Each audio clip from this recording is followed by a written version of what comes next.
নমস্কার, আমি গিরিধারী বিশ্বাস জ্ঞান দর্শন ইউটিউব চ্যানেলের মাধ্যমে স্বরচিত কাব্যগ্রন্থ স্মরণামৃতের ৪৭তম নামরহিত কবিতাটি ব্যাখ্যাসহ আবৃত্তি করে শোনাতে চলেছি। আপনারা যারা যেখান থেকেই আমার আবৃত কবিতা শোনার জন্য সাগ্রহী আছেন, আমি তাদের প্রত্যেককে সাদর সম্ভাষণ, আন্তরিক শুভেচ্ছা এবং প্রীতি ভালোবাসা ব্যক্ত করছি। আবৃত্তি। বিশ্বে মহান চির আপন মনার মনের মানুষ। বিশ্বে মহান চির আপন মনার মনের মানুষ, কোন সাধনায় পাবি সে ধন মনার মনের সেই মানুষ। সকল সুখের উৎস সেতায় বহির প্রকাশ অন্তরে, বিশ্ব সুখের রসের ধারা বিশ্ব মানব প্রাণান্তরে।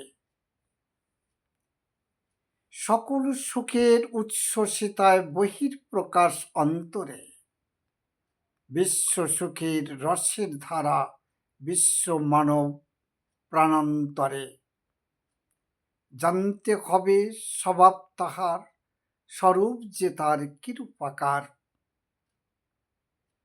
সেই জনে মনোধন মেলাতে, সদাই থাকিস চিত্তে হুঁশ মনার মনের সেই মানুষ।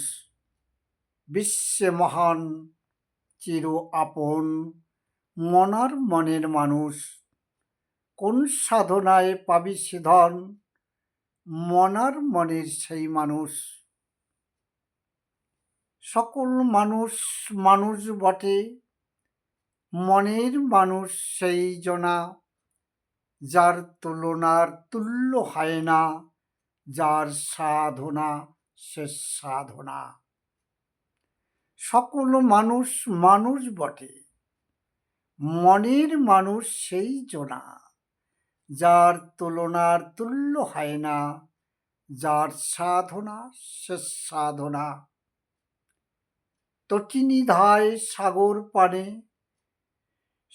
সাগরিককে মেনে স্বামীর জ্ঞানে। তটিনিধায় সাগর পানে, সাগরকে মেনে স্বামীর জ্ঞানে। নিজের সকল সপিয়ে তারে আত্মহারা হয় বেহুশ। মনের মানুষ মানুষ পেলে মানুষ হয় মহামানুষ। বিশ্বে মহান চির আপন মনার মনের মানুষ, কোন সাধনায় পাবি সে ধন মনার মনের সেই মানুষ। ধন্যবাদ। এই কবিতাটি আবৃত্তি করে শোনাইছি। এর যথার্থ ব্যাখ্যা করে আপনাদের সম্মুখে রাখতে পারবো বলে আমি আশা করতে পারি না,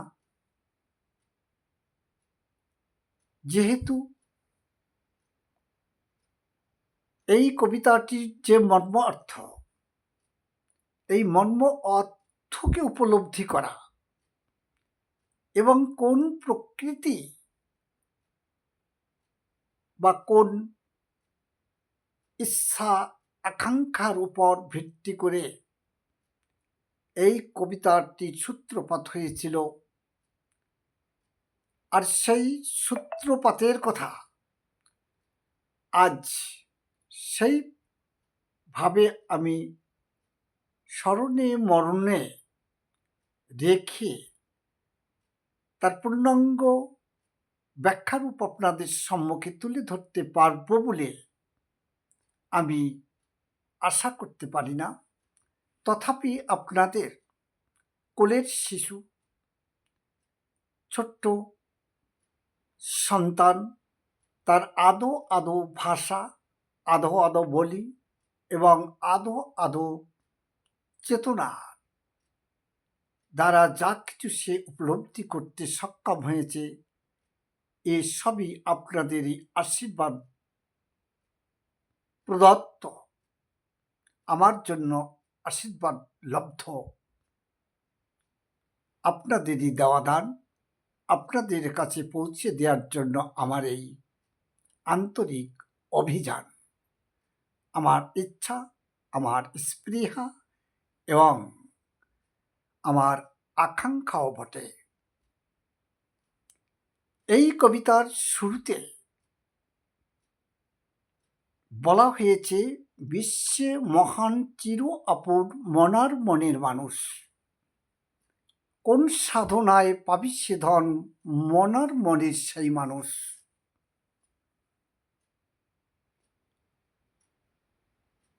সর্বপ্রথম আমি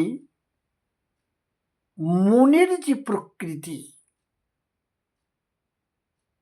সে সম্পর্কে কিছু বলার আগে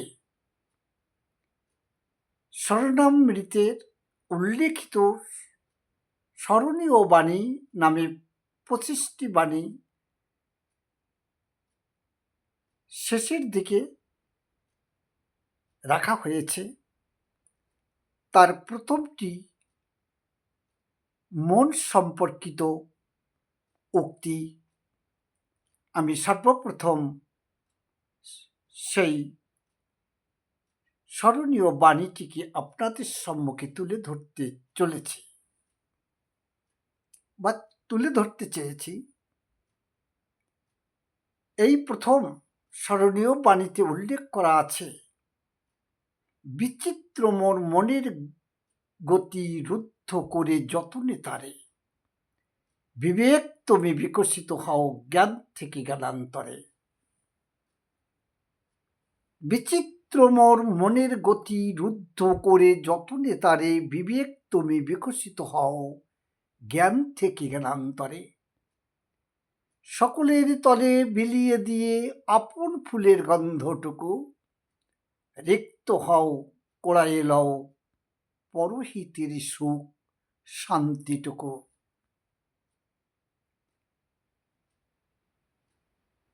এই কবিতার প্রথম লাইনে উদ্ধৃত করা হয়েছে, বিশ্বে মহান চির আপন মন আর মনের মানুষ।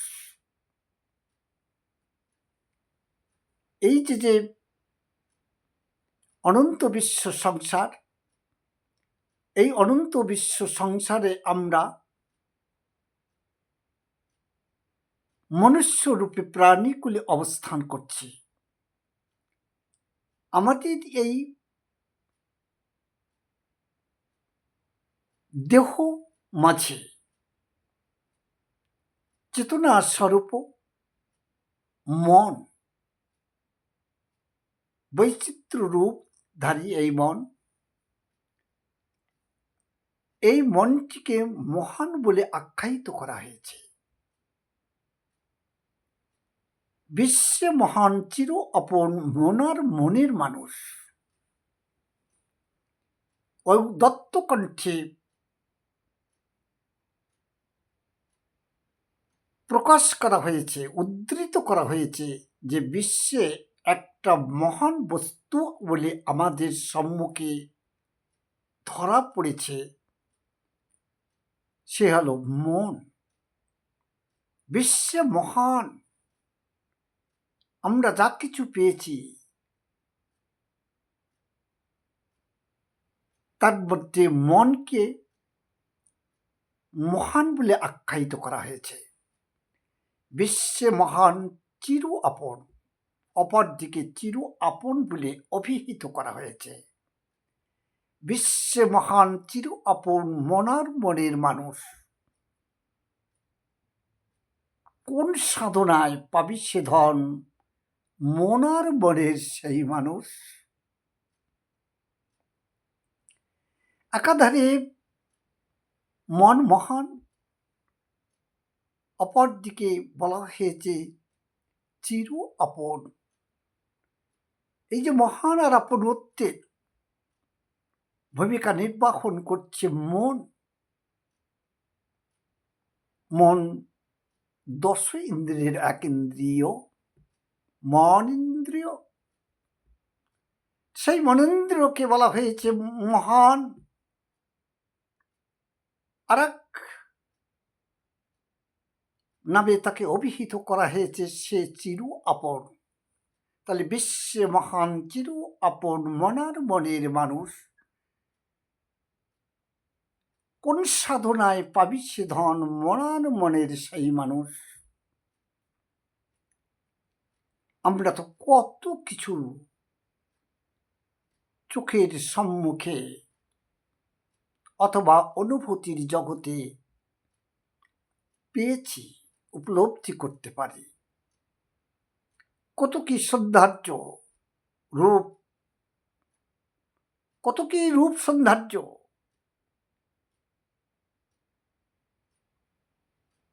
কত কি আপন জীবনে উপভোগের বিষয়বস্তু। তার মধ্যে মন আমাদের জন্য মহান আর চির আপন। আবার উল্লেখ করা হয়েছে, কোন সাধনায় পাবি সে ধন মনার মনের সেই মানুষ। তাহলে এই মহান, তাহলে এই মহান মন আর চির আপন এই মন, একে আমরা কোন সাধনার মধ্য দিয়ে পেতে পারি? কোন সাধনায় পাবি সে ধন মন আর মনের সেই মানুষ। বিশ্বে মহান চির আপন মনার মনের মানুষ। যেহেতু স্বীকৃতি প্রদান করা হয়েছে, স্বীকার করা হয়েছে,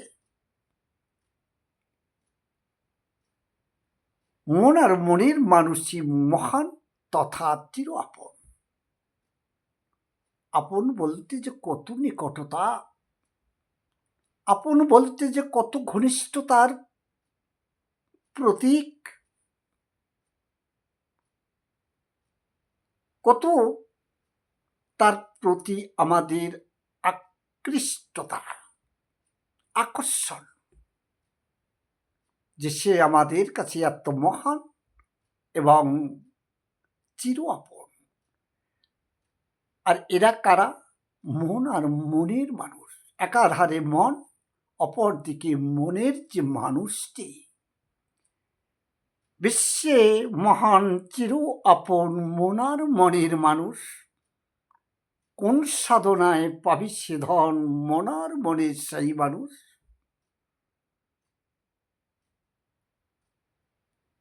একাধারে যেমন মন মহান, অপরদিকে মন চির আপন। আর কোন সাধনার মারফতে, কোন সাধনার মধ্য দিয়ে আমরা সেই দুইটি বস্তুকে আপনত্বের বন্ধনে আবদ্ধ করতে পারি?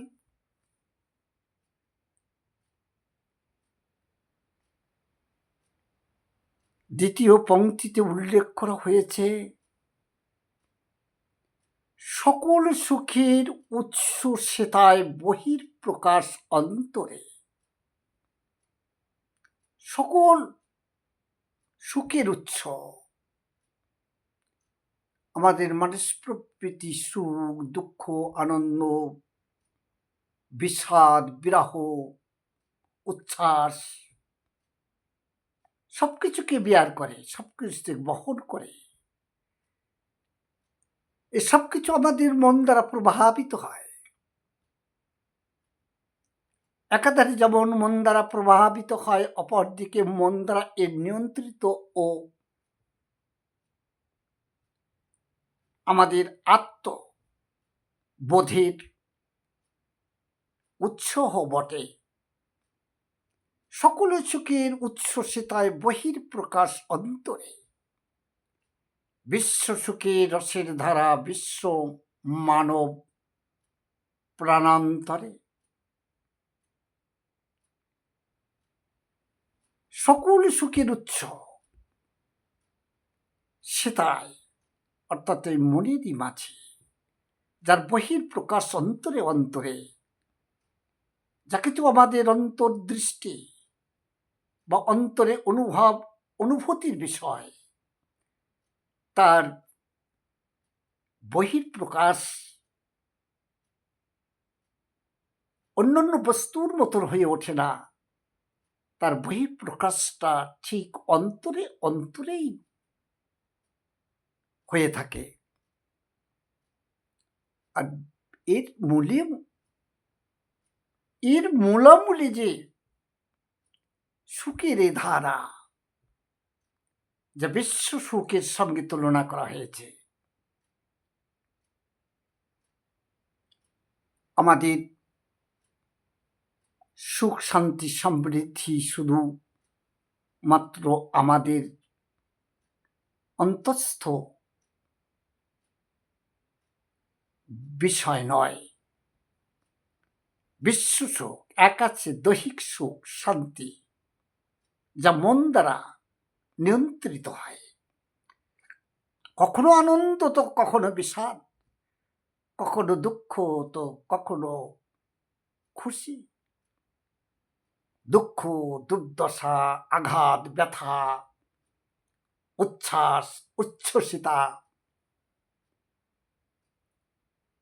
সবকিছুর যে অন্তরে নিহিত প্রকাশ, তো অন্তরেই তার স্বীকৃতি প্রাপ্ত হয়ে থাকে। মনের অনুভূতি যদি সুখ শান্তি সমৃদ্ধি, অপরদিকে ব্যথা বেদনা বিষাদ বিচ্ছেদ বিরহ, তার যে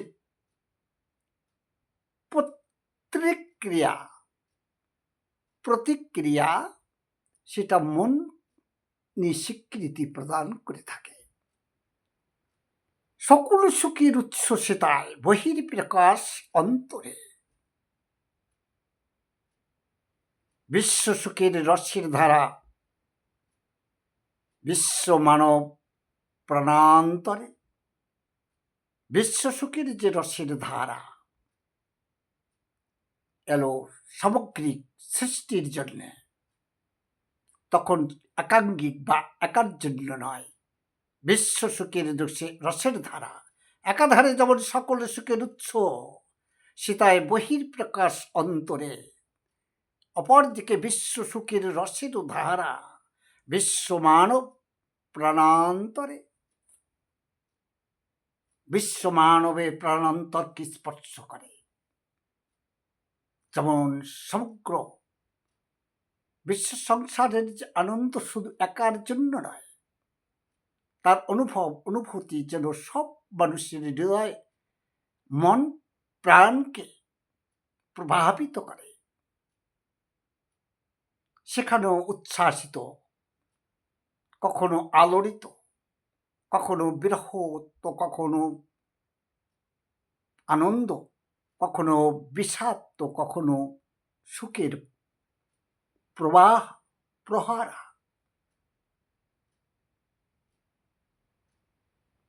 সকল সুখের উৎস সেটায় বহির্প্রকাশ অন্তরে।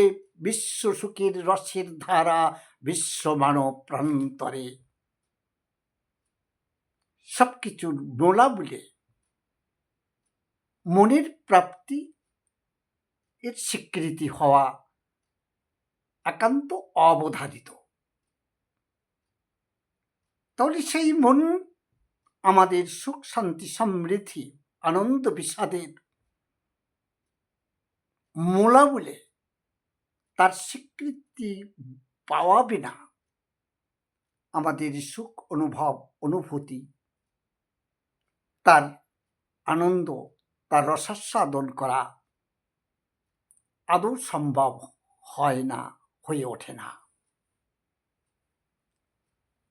তাই তো বলা হয়েছে, জানতে হবে স্বভাব তাহার, স্বরূপ তাহার কি রূপাকার। যেহেতু সবকিছুর মূলামূলে মনের প্রকৃতি, আর মন দ্বারা স্বীকৃত না হওয়া পর্যন্ত আমার আনন্দ, হাসি, উচ্ছ্বাস, উল্লাস, বিরহ, বিচ্ছেদ, বেদনা কোনোটাই যখন আমার প্রাপ্তির স্বীকৃতিকে কখনো জাহির করা যেতে পারে না, তাহলে সেই মনের প্রকৃত স্বভাবটা কি? পূর্বেই বলা হয়েছে, বিচিত্র মোর মনের গতি রুদ্ধ করে যতনে তারে বিবেক তুমি বিকশিত হও। বিচিত্র মোর মনের গতি রুদ্ধ করে যতনে তারে বিবেক তুমি বিকশিত হও। জ্ঞান থেকে জ্ঞানান্তরে। বিচিত্র মোর মনের গতি রুদ্ধ করে যতনে তারে বিবেক তুমি বিকশিত হও। জ্ঞান থেকে জ্ঞানান্তরে। সকলের তরে বিলিয়ে দিয়ে আপন ফুলের গন্ধটুকু রিক্ত হয়ে কোড়ায় লও পরহিতের সুখ শান্তিটুকু। বিচিত্র মনের গতি। মনেই আমাদের মাঝেই অবস্থান করছে, তো মন আমাদেরকে কন্ট্রোল করছে। আমরা মনের বাধ্য, মন আমাদের বাধ্য নয়। বিচিত্র তার গতি, বিচিত্র তার ধারা। বিচিত্র মনের গতি রুদ্ধ করে যতনে তারে বিবেক তুমি বিকশিত হও। জ্ঞান থেকে জ্ঞানান্তরে। যেহেতু বৈচিত্র্যময়, মন শান্ত, শিষ্ট, নম্র, ভদ্র, বিনয়ী, আর সেই মন ভয়ঙ্কর থেকে ভয়ঙ্কর রূপ ধারণ করে। একাধারে শান্ত, শিষ্ট, নম্র, ভদ্র, অপর দিকে বনরাজের মতো হিংস্র ও অত্যন্ত ভয়ঙ্কর। বিচিত্র এই মনের গতিকে রুদ্ধ করার জন্য বিবেককে আহ্বান করা হয়েছে। হে বিবেক, তুমি এই মনের বৈচিত্র্যতাকে রুদ্ধ করো, রুখে দাঁড়াও। উপরন্তু তুমি হে বিবেক জ্ঞান থেকে জ্ঞানান্তরের দিকে ধাবিত হও। বিচিত্র মনের গতি রুদ্ধ করে যতনে তারে বিবেক তুমি বিকশিত হও। জ্ঞান থেকে জ্ঞানান্তরে। সকলের তরে বিলিয়ে দিয়ে আপন ফুলের গন্ধটুকু রিক্ত হও, কোড়ায় লাও পরহিতের সুখ শান্তিটুকু। আপন ফুলের গন্ধ বিলাও। বিচিত্র মনের গতিকে রুদ্ধ করো। বিবেকের কাছে সবিনয় অনুরোধ, হে বিবেক, তুমি বৈচিত্র্যময় মনের গতিকে রুদ্ধ করো। আর তুমি বিবেক স্বয়ং তোমার আপনত্বকে প্রসারিত করো। জ্ঞান থেকে জ্ঞানান্তরে ছড়িয়ে পড়ো, ছুটিয়ে চলো। বিবেক এমনই বস্তু, যদি মনের কাছে সে হার মানে, তো মনুষ্য জীবনের মনুষ্যত্বের যে বিরাট ব্যাখ্যা আমরা দিয়ে থাকি, সমূলে বিনষ্ট হয়, বিধ্বস্ত হয়, সমূলে নষ্ট হয়। বিবেক যদি বর্জিত হয়, আর বৈচিত্র্য মনের গতি যদি তার আপন গতিতে প্রভাবিত হয়, প্রভাবিত হয়, বিবেক বর্জিত হয়, তাহলে আমার পরাজয় হয়। মন তার আপন গতিটি বিশ্ব সংসারময় ছুটিয়ে বেড়ায়। তার আপন গতির প্রভাবকে সে বর্তাতে থাকে। মন যদি বিবেকের কন্ট্রোলে না থাকে, বিবেকের নিয়ন্ত্রণে না থাকে, তাহলে মন যে কি করতে পারে কি পারে না, সে আমার পক্ষে বলে ওঠা একেবারেই সাধ্য সিদ্ধ নয়। তাই মনকে বলা হয়েছে বিচিত্র। বিচিত্র মনে মনের গতিরুদ্ধ করে যত নেতারে বিবেক তুমি বিকশিত হও জ্ঞান থেকে জ্ঞানান্তরে, সকলের তরে বেরিয়ে দিয়ে আপন ফুলের গন্ধটুকু সকলের তলে, একলা নিজের তরে নয়, সকলের তলে, প্রত্যেকের তরে বিলিয়ে দিয়ে আপন ফুলের সৌরভ গৌরব গন্ধটুকু। আর গৌরব গন্ধ সৌরভ বিলাতে বিলাতে নিজেকে রিক্ত করো। প্রকৃতির সুখ আর শান্তি সমৃদ্ধিকে অর্জন করো।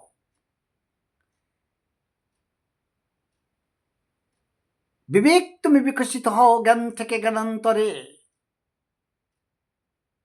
আপন ফুলের গন্ধটুকু বিলিয়ে দাও।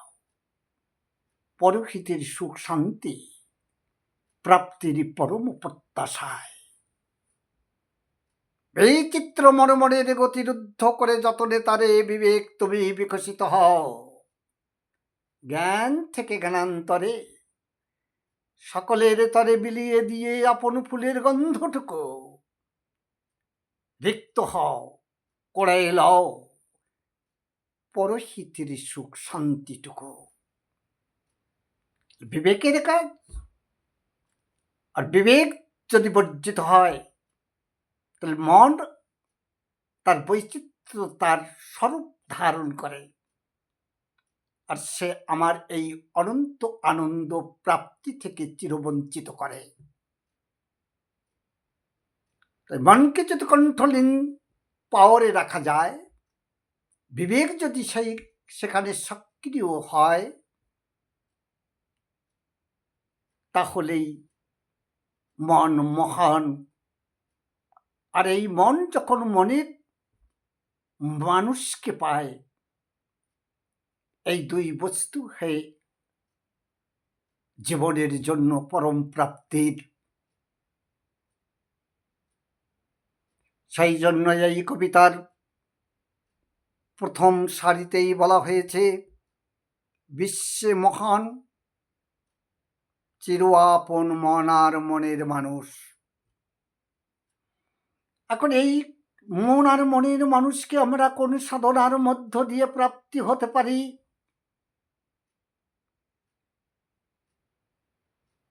বিবেকের প্রভাব যেখানে সক্রিয় সোচ্চার, সেখানে বৈচিত্র্যময় মন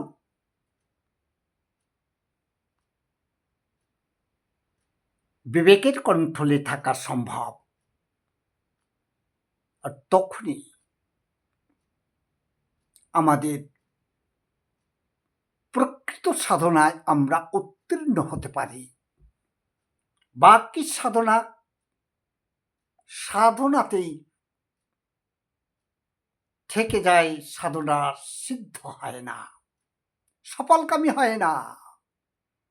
বিবেক বর্জিত মন কখনো আমার জন্য কল্যাণকর নয়, না কল্যাণকর হতে পারে।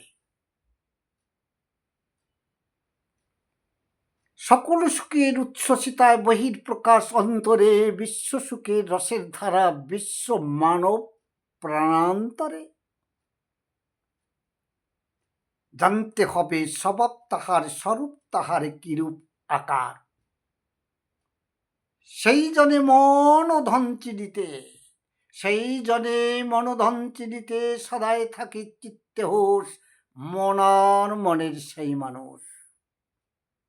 সেই মানুষকে তখনই খুঁজে পাওয়া যেতে পারে আপন আপন চিত্ত বাছে, যদি নাকি চিত্ত সজ্ঞানে থাকে। মনের আর এক নাম চিত্ত। মনের আনন্দকে উপলব্ধি করা, মনের কাজকে সাফল্যমণ্ডিত করার জন্য যদি আমার চিত্ত হুঁশ বশত থাকে, তাহলেই তো আমার সাধনা সফল হতে পারে। বাকি সাধনা মাত্র, নামে মাত্র সাধনা, সেই সাধনা আমার জন্য সফলতা দিতে পারে না। সেই জনে মনোধন চিনিতে, সেই জনের মনোধন চিনিতে সদা থাকি চিত্তে হুঁশ, মনার মনের সেই মানুষ। কোন সাধনায় পাবি সে ধন? মনার মনের সেই মানুষ, তারিরই উক্তি উত্তরুক্তে, সেই জনে মনোধন চিনিতে সদায় থাকে চিত্তে হুঁশ। কোন সজন? সেই মন স্বরূপ মন, সেই মনের আর এক নাম চিত্ত। তো মন যদি বিবেকরুদ্ধ হয়, তাহলে সে কি না কি করতে পারে বলে ওঠা যাবে না। মন বড় দুর্বার, দুরন্ত মনকাধারে দুরন্ত দুর্বার, ভয়ঙ্কর। মন শান্ত শিষ্ট নম্র ভদ্র, মন যেহেতু বিচিত্র, পলমাত্র অনুপলে সে সমগ্র বিশ্ব ব্রহ্মাণ্ডকে ভ্রমণ করে, প্রদক্ষিণ করে। মন কখনো কখনো মুহূর্তকালের মধ্যে বিশ্ব ব্রহ্মাণ্ডকে চক্র লাগায়। তাই তো মনকে একাধারে যেমন বিচিত্র বা বৈচিত্র্যের সঙ্গে তুলনা করতে কখনো দ্বিধা হওয়ার কথা নয়, অপরদিকে মন বড় নম্র, বড় শিষ্টাচার। মনের নমনীয়তা, মনের কমনীয়তা মানুষকে ধ্যানস্থ হতে সহায়তা করে। একাধারে মন যেমন শান্ত শিষ্ট নম্র ভদ্র, অপরদিকে মন বনরাজের মতন হিংস্র, সে দুর্বার, সে দুরন্ত। কখন যে কি করে বসে বুঝে ওঠা ভার। তাই তো বলা হয়েছে, জানতে হবে স্বভাব তাহার, স্বরূপ তাহার কিরূপকার। সেই জনে মনোধন চিনিতে সদাই থাকিস চিত্তে হুঁশ, মনার মনের সেই মানুষ। একাধারে মন, অপরদিকে মনের সেই মানুষ, যার সাধনা শেষ সাধনা। শেষের পংক্তিতে বলা হয়েছে, সকল মানুষ মানুষ বটে, মনের মানুষ সেই জনা। বিশ্বে মহান চির আপন, মনার মনের মানুষ। এই পংক্তিতে উদ্ধৃত করা হয়েছে, সকল মানুষ মানুষ বটে, মনের মানুষ সেই জনা। যার তুলনার তুল্য হয় না, যার সাধনা শেষ সাধনা। কার সাধনা? সেই মন মানুষের সাধনা। কে করে সেই সাধনা? মন করে। মন সে স্বয়ং এক সাধক, আর সেই সাধক তার মন মানুষের সন্ধান করে। কিন্তু মনের মানুষকে, কি তার রূপ, কি তার স্বরূপ, কেমন তার সত্য সনাতন রূপ, কোন মন মানুষের সন্ধানে মন রূপ সাধক তার সাধনাতে রত। সকল মানুষ মানুষ বটে, মনের মানুষ সেই জনা, যার তুলনার তুলনা নাই, যার সাধনা শেষ সাধনা। সকল মানুষ মানুষ বটে, বিশ্ব সংসার জুড়ে রয়েছে অঢেল মানুষ। আমরা অঢেল মানুষের মাঝে বিচরণ করছি, ঘর বার পরিবার পরিজন আপন স্বজন সতীর্থজন সারা বিশ্ববাসী আমাদেরই শরীর, আমাদেরই ঈর্ষা, আমাদেরই অংশ। আমরা একে অপরের পরিপূরক, আমরা একে অপরের সান্নিধ্যে অবস্থান করছি, আমরা একে অপরের সান্নিধ্য প্রাপ্ত হয়ে নিজেকে সার্থক মনে করছি। আমরা প্রত্যেকের সহযোগী, সতীর্থজন, সাথীর সাথী। কিন্তু সকল মানুষ বটে, প্রত্যেকেই মানুষ তো বটে, কিন্তু মনের মানুষ সেই জনা। সকল মানুষ বটে, মনের মানুষ সেই জনা, যার তুলনার তুল্য হয় না, যার সাধনা শেষ সাধনা। সাধনার এক শেষ আছে। আর সকল মানুষ তো বটে, সবাই আমাদের আপন স্বজন, সতীর্থজন। আগেই বলা হয়েছে, আগে উল্লেখ করাই হয়েছে। সকল মানুষ তো বটে, কিন্তু মনের মানুষ তো সেই একজোড়া। মনের মানুষ সেই জনা, যার তুলনার তুল্য হয় না, যার সাধনাটাই শেষ সাধনা। এ কোন? কি তার রূপ, কে তার স্বরূপ, কেমন তার সত্য সনাতন রূপ? কোন রূপে সে ধরে বিভু রূপ প্রকাশেছে আপনারে? সেই মন মানুষের আকার কিরে? কেমন তার রূপ, কেমন তার স্বরূপ? কি তার রূপ, কি তার স্বরূপ, কেমন তার সত্য সনাতন রূপ? কোন সে রূপে ধরে বিভু রূপ প্রকাশিছে আপনারে? সেই মনের মানুষটির। সকল মানুষ বটে, মনের মানুষ সেই জনা, যার তুলনার তুল্য হয় না, যার সাধনা শেষ সাধনা।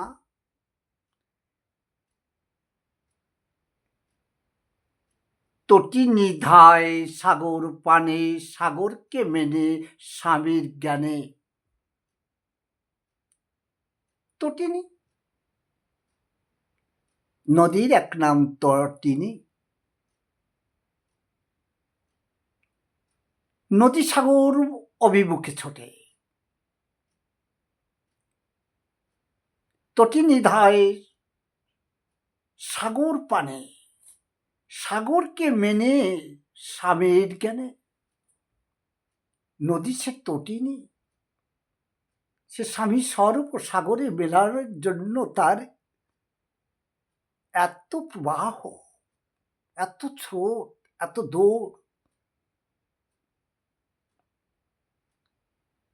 যেমন প্রেয়সী তার প্রিয়র কাছে পৌঁছাবার জন্য,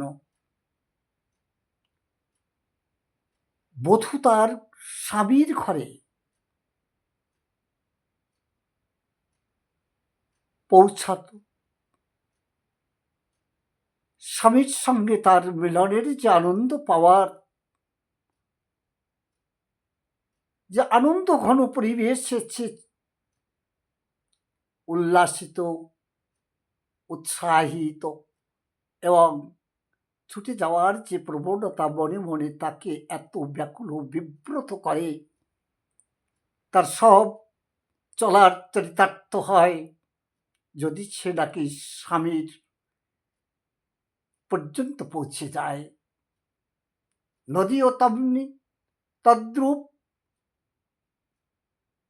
স্বামী স্বরূপ সাগরে মিলনের জন্য তার এই চলা। তাই তো বলা হয়েছে, তটি নিধায় সাগর পানে, সাগরকে সে, সাগরকে মেনে স্বামীর জ্ঞানে। তটি নিধায় সাগর পানে, সাগরকে মেনে স্বামীর জ্ঞানে। নিজের সকল সঁপে দিয়ে আত্মহারা হয় বেহুশ, মনের মানুষ মানুষ পেলে মানুষ হয় মহামানুষ। তটিনী যেমন তার সাগর সর্ব স্বামীর ঘরে মিলে যে আনন্দে উল্লাসে উচ্ছ্বসিত হয়, আর তার চলারে গতি রুদ্ধ হয়ে যায়।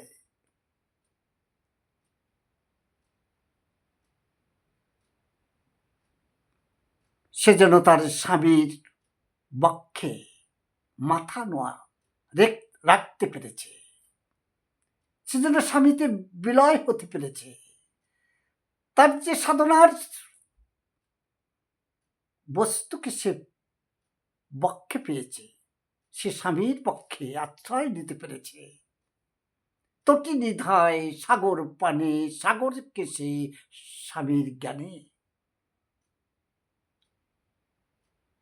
নিজের সকল সঁপে দিয়ে আত্মহারা হয় বেহুশ, নদীর বলে যা কিছু, তার স্রোত, তার গতি, তার রপ্তার, সাগর অভিমুখে যাওয়ার জন্য যে তার টেন্ডেন্সি, তার যে প্রবণতা, তার যে স্পৃহা, কিসের জন্য?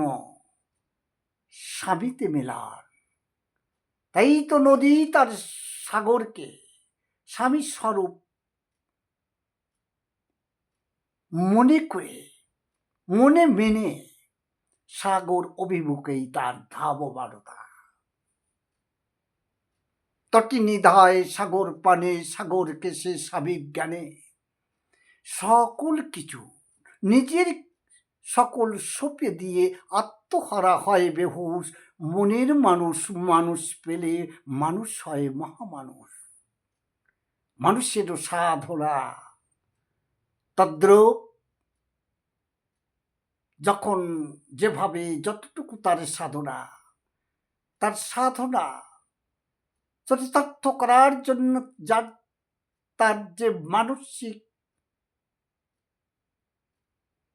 চঞ্চলতা, মানসিক আকর্ষণ, মানসিক প্রবণতা, কাউকে না কাউকে খোঁজার, তালাশের, অন্বেষণের পিছে তার জীবন অতিবাহিত হয়। সেও চাইছে তার মন মানুষের সন্ধান, আর মন মানুষের সন্ধানের জন্যই তার এই এত দৌড়, এত ছুটে চলা। সবকিছুর মধ্য দিয়ে প্রাপ্তি আর না প্রাপ্তি চির অবসান হয় মৃত্যুকে আলিঙ্গনের মধ্য দিয়ে। যেভাবে যে পরিবেশেই হোক না কেন, ম্যান ইজ মার্টার, জন্মযাত্র সহি ধ্রুব মৃত্যু। আখির আমাদের জন্ম থেকে মৃত্যু পর্যন্ত সবাই কালের যে দৌড়, এ তটিনী স্বরূপ সাগর বক্ষে মেলানোর জন্য ছুটে চলা। আর এই ছুটে চলাটাই আমার সাধনা। আর সাধনাটা তার চলো আমার মন দ্বারা সুনিশ্চিত করা মনের মানুষটিকে, অর্থাৎ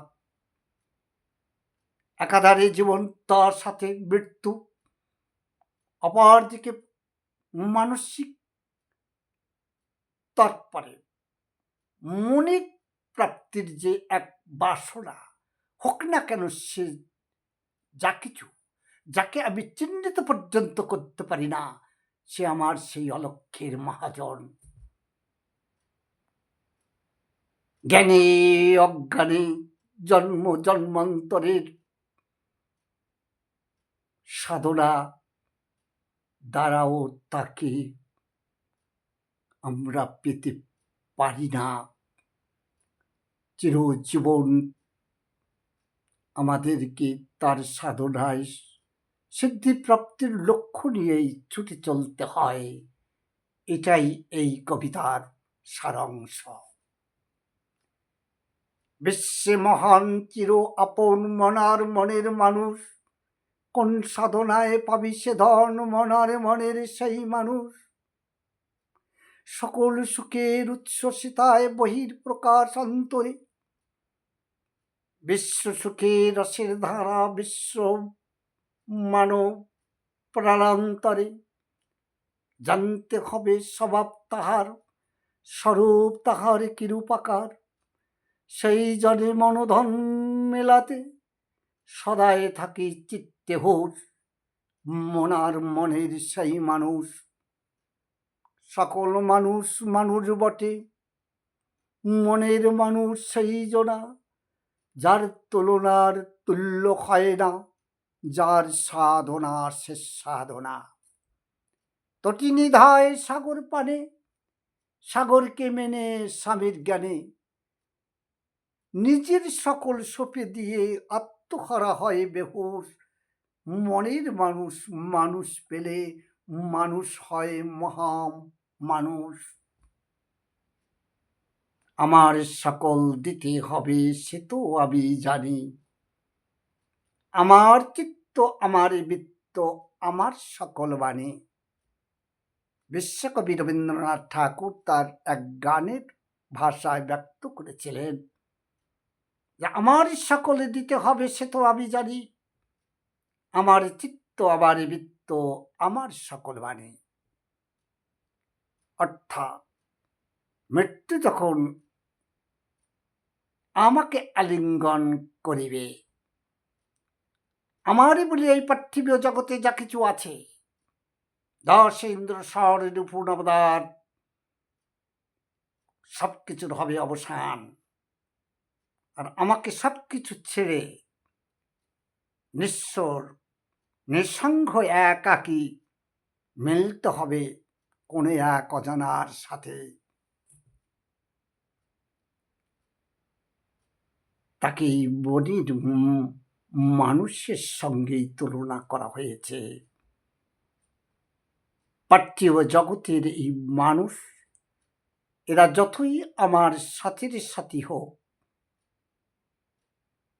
আসলে এরা আমার জন্য সতীর্থ মাত্র, খেলার সাথী, একে অপরের সান্নিধ্যে প্রাপ্তির প্রতীক মাত্র। সেই মন মানুষ চির অজানিত অলক্ষ্যের মহাজন।